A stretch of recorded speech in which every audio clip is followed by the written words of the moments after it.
22nd, 2026. Welcome to the league. You're joined here with David Magid, my co-host, Benoy Thanjan, who you may know as the Solar Maverick. And you're here to get 5 minutes of the absolute best information in the clean tech sector. Let's go to New York. New York State had a recent ruling through the courts related to land use and zoning. This challenge, which is called an Article 78, had challenged the denial of a 5 megawatt battery energy storage facility standalone. This is one of the VEDA projects in the town of Yorktown. There was a challenge. The developer actually had challenged this.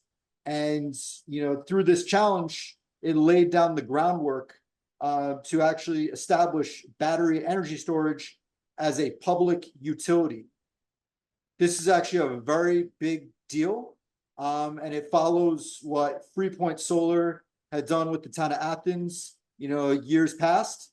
What this means in all practicality sense is that now that battery energy storage is classified as a public utility, we're going to see a lot more challenges, these Article 78s with the towns, up in arms over battery energy storage facilities and accommodating more of these 5 megawatt projects.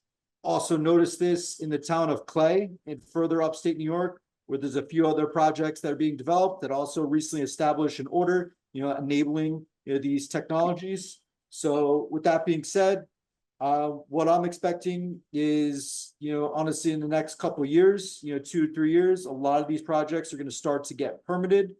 So really, it depends who has the ability to withhold their queue positions, maintain the developments until the permits, can actually take place. We are still in the early days of battery energy storage. Now let's move over to New Jersey.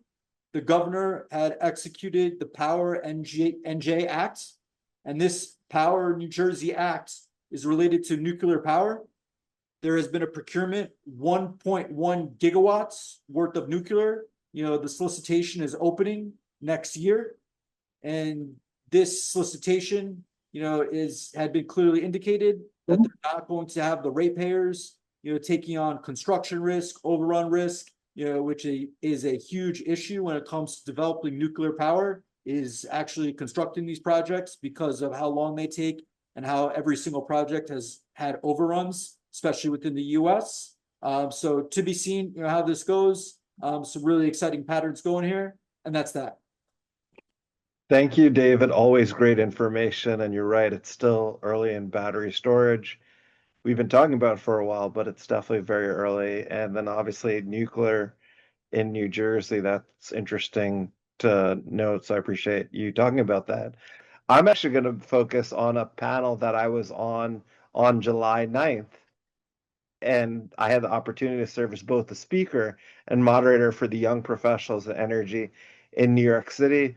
It was a panel on data centers and the race for power. As artificial intelligence continues to accelerate, access to reliable, affordable, and scalable electricity is becoming one of the defining constraints on growth. I always hear that the limitations to AI is compute, and compute is limited by energy.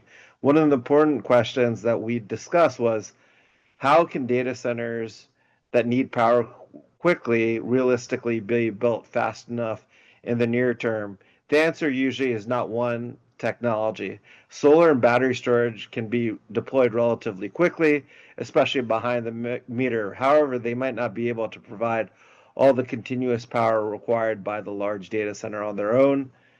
Natural gas generation could provide reliable around-the-clock electricity and may be developed faster than major new transmission.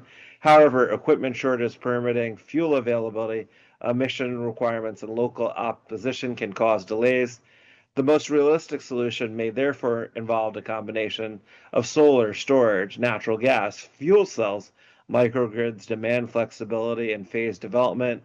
The panel also highlighted how permitting, financing, regulation, grid capacity, equipment availability, and community engagement will determine where and how the next generation of data centers get built.